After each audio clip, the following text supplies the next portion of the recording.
Hey, beautiful people, this randomly crossed paths with me and it got me thinking. I started to reflect, started to feel into it and thought, you know what, we need to raise some bigger questions here. So have a listen. It's very raw, very real. No doubt so many of you will be able to relate to it. Have a listen, then we'll gently come back and we'll just expand it a layer deeper. I won't lie, I am struggling again. Here I am struggling again. Life is full on. How do we all cope? It is too much. It's too much. This modern world is too much. We can't do it all. It was a lie. They lied to us. It's impossible. The guilt I feel all the time about everything, whether it's I'm not giving enough to work because I am concentrating on my family, or I've got commitments there, or I've got too much on at work and my attention is lacking at home and with my kids and with my husband. It's just constant. And then all the other stuff around that, shit going on at the house, all the just general daily shit that you have to do. Just a bit fed up, and I suspect that loads of people are fed up. Why is it so hard? There's no solution because most of us have to work to make a living. So there's no clear solution to this. And I know I'm super lucky to firstly have a job and have the life I have. I know that. But it doesn't make it any less hard to try and, you can't balance. There's no balance. You just have to juggle. And that in itself is fucking exhausting. I'm exhausted.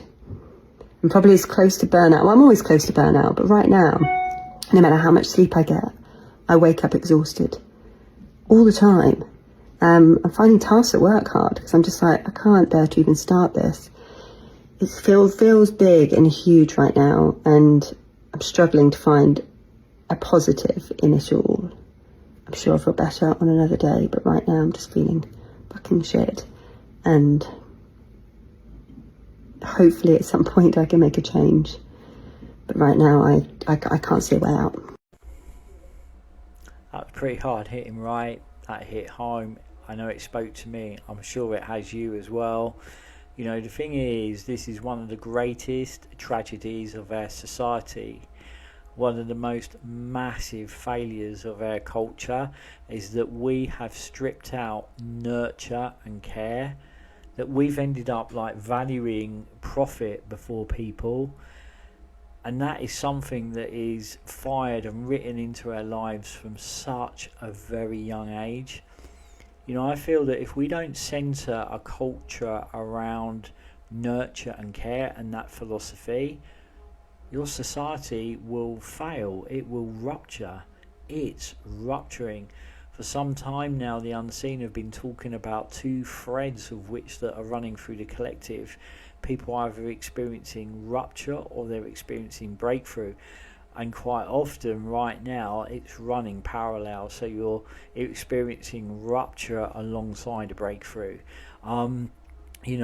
It's rupturing, and our society has sadly been centered around money and greed, and that is why it's failing. You know, the unseen have been saying that, you know, these times that we're living in, if they're not rooted in heart, they're not rooted in care, then it is going to unravel. It's almost like it doesn't become sustainable. It doesn't have longevity. And that's why, you know, so many people are just completely burnt out, you know, smashed up against the rocks, you know, and that is why it's failing. And that's why so many people are unhappy. As the unseen often says, how can people sleep in a world that does not rest?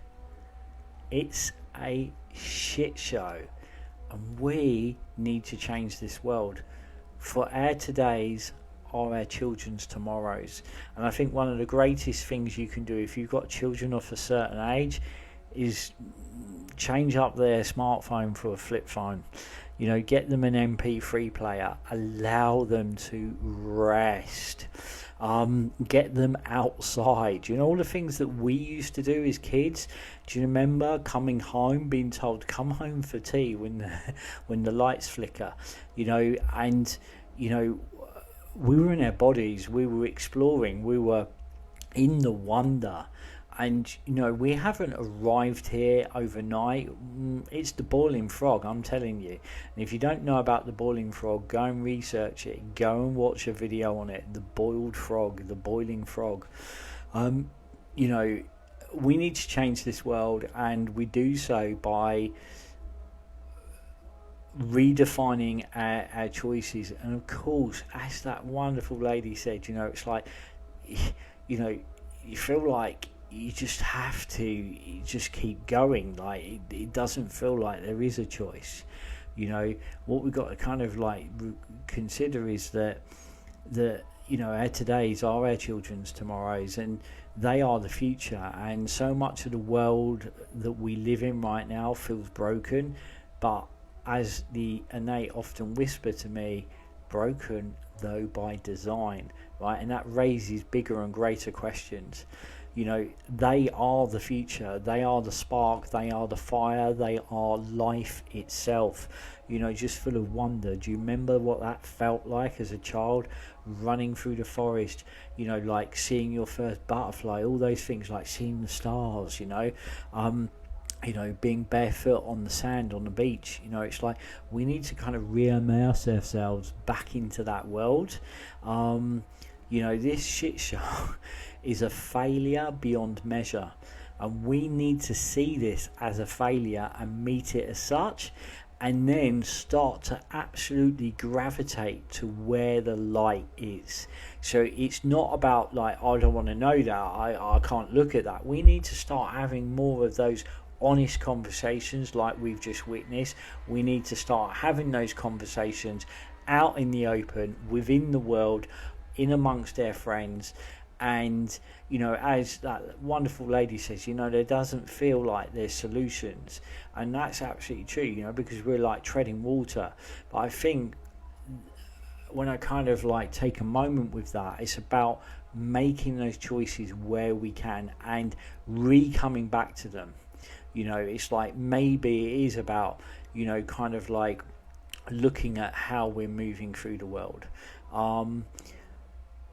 because unless we meet it and we have those raw and honest conversations, then we're not going to be able to alchemize this. When we see people so overworked, and in many cases pulling 2 jobs, and both parents completely exhausted with not a moment to spare, it's a fucking failure. Why have we normalized this fuckery? I sit here and I think, should I be sharing these things? And then I kind of like sit into it and think, well, that is what I do day to day, is kind of illuminate what isn't always being spoken about, or kind of create a space for it. So I'm the man I am when I sit with people, when I weave, write or consult. I'm simply that man. I'm that man. I try to be that in life, beyond. I kind of don't know how to separate those parts of myself, and I think safety, vulnerability, truth, they've become like cornerstones of how I want to live and how I want to keep showing up. Lately I've been learning something that feels so incredibly important. Boundaries, for instance, they don't diminish love, they give it somewhere solid to stand. Love doesn't always say yes, love doesn't always remove disappointment, love doesn't always carry what belongs to someone else. Sometimes love simply says, I see you completely, and this is still the boundary. I've realised those things, that they can exist together without contradiction. Perhaps that's a part of becoming more whole, is for us to kind of call out those things that are going on, but to hold them with love, and to not lose ourselves to their tide, but meet them, like lean towards them rather than trying to outrun them. Perhaps that is a part of becoming more whole. You know, for me, I'm becoming less interested in pleasing, more interested in presence, less interested in carrying, more interested in walking beside, less interested in certainty, more interested in integrity. You know, these are kind of quiet shifts, but they've changed something profound within me. So I'm going to leave you with this. When we build a beautiful doorway, we don't just admire it because of the wood alone. We admire it because it both welcomes and holds. It invites people in while clearly marking the threshold. And I speak a lot about doorways. Now I understand why.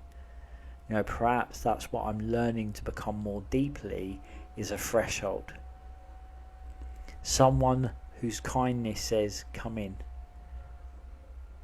but whose boundaries quietly whisper, this is sacred ground. And I'm also beginning to realise that the strongest container I ever create isn't the nook. It isn't a journey, a gathering, or even within my writing. It is me. And safety has become everything. I'm seeing so many facilitators within the wellbeing space overrushed, overhurried, and tearing into their work. Rushed, last minute, often late, and that creates an urgency, and that doesn't align well with those that are in crisis. It's chaotic. It brings a kind of pressure and fragmentation where, for me, this work needs steadiness, it needs presence, it needs trust, and it requires safety.